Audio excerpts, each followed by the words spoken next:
Sources tell CBS News that the job of one of President Trump's top-ranking aides is in jeopardy. National Security Advisor Michael Flynn is in trouble for not telling the whole story about contacting Russia's government during the transition and embarrassing the vice president. The president faced a foreign policy test over the weekend while he and Japan's prime minister were in Florida. They both spoke out after North Korea launched a test missile in the Sea of Japan. Margaret Brennan is at the White House, where support for the National Security Advisor is hard to find. Margaret, good morning.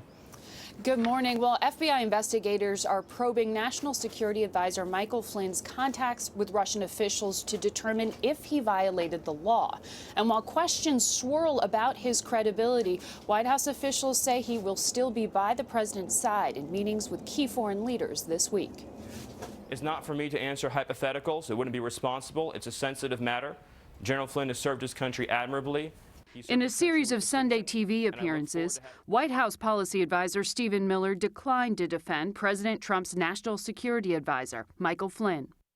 I don't have any information, one way or another, to add anything to this conversation. Flynn's job is in jeopardy following reports that he deceived officials, including the vice president, saying the status of U.S. sanctions didn't come up in conversations with the Russian ambassador. The president himself seemed caught off guard by the revelations on Friday.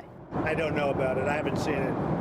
What report is that? Flynn's contacts with Russia before the inauguration were intercepted by U.S. intelligence agencies, and officials are comparing those accounts with Flynn's claims that the calls were just standard diplomacy.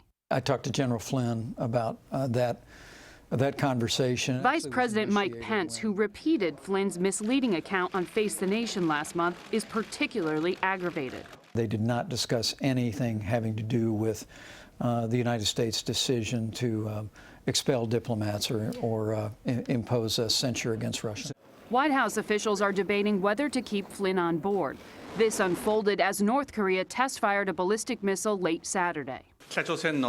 In a statement to the press that night, Japan's prime minister called the launch absolutely intolerable. The president did not condemn North Korea, only reaffirmed his commitment to Japan. The United States of America stands behind Japan, its great ally, 100%. Thank you. Now, the president meets later today with Canada's prime minister, and the two leaders have been at odds over Mr. Trump's immigration ban, which is on hold due to questions about its legality. Now, we do know that White House may issue an executive order on Tuesday to try to avoid complicating that meeting, while it also considers taking that fight to court. Gayle. All right. Thank you very much, Margaret.